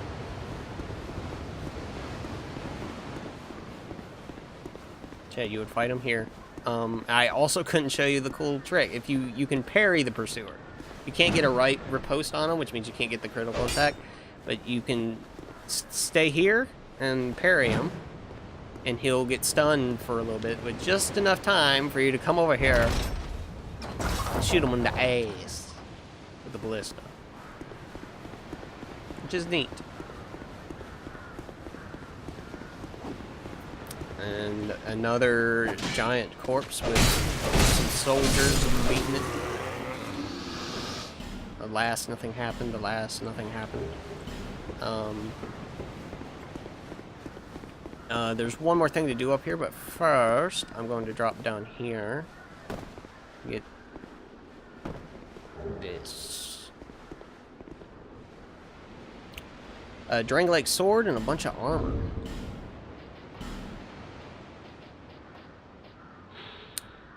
Great Sword of Drummond, Royal Army Captain. An old and unadorned sword, perhaps, but the pride and joy of this venerable captain. An heirloom passed from grandfather to father, and then from father to son. Drummond and those before him used this sword to repel those who would threaten their great land. So this was probably Drummond. And he is worth remembering. Belonged to Captain Drummond. Drummond's ancestors have served Drangleic for generations, principally as defenders of the great fort, but Captain Drummond is the last in his proud line. Yeah, that's all it says. So it is worth remembering Captain Drummond. By the time we get to where you would remember him, you probably won't remember him, but I'll point him out when he is relevant. Now we gotta make the long trek back.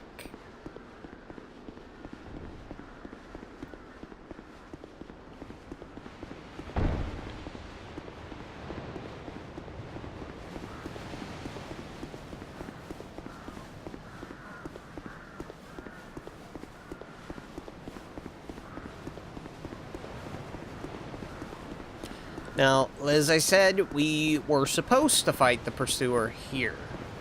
And you notice that the pursuer came in on a giant bird last time. And here's a giant crow's nest. If you played the first game, you probably know what that means.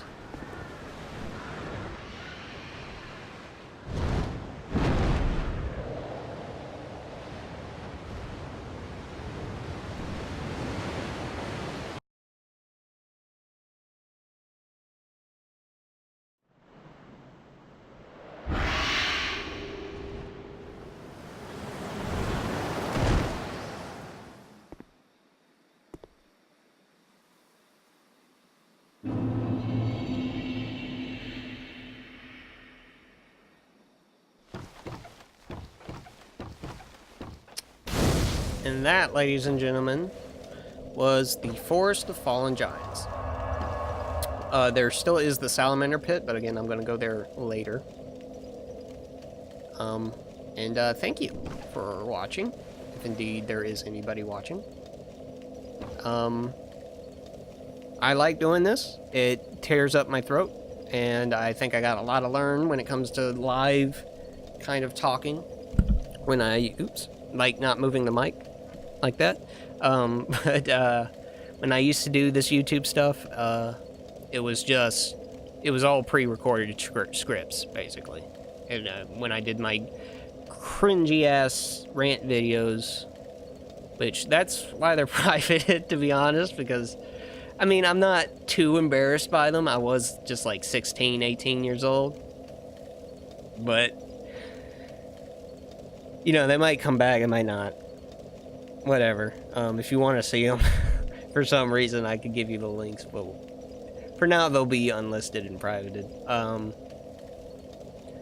yeah, thanks for watching. Next time I do this, we'll be going to the Tower of Flame. We will not actually be doing much in this area just yet. So, thank you. Love you. Bye-bye. I love you so much. Mwah. Mwah.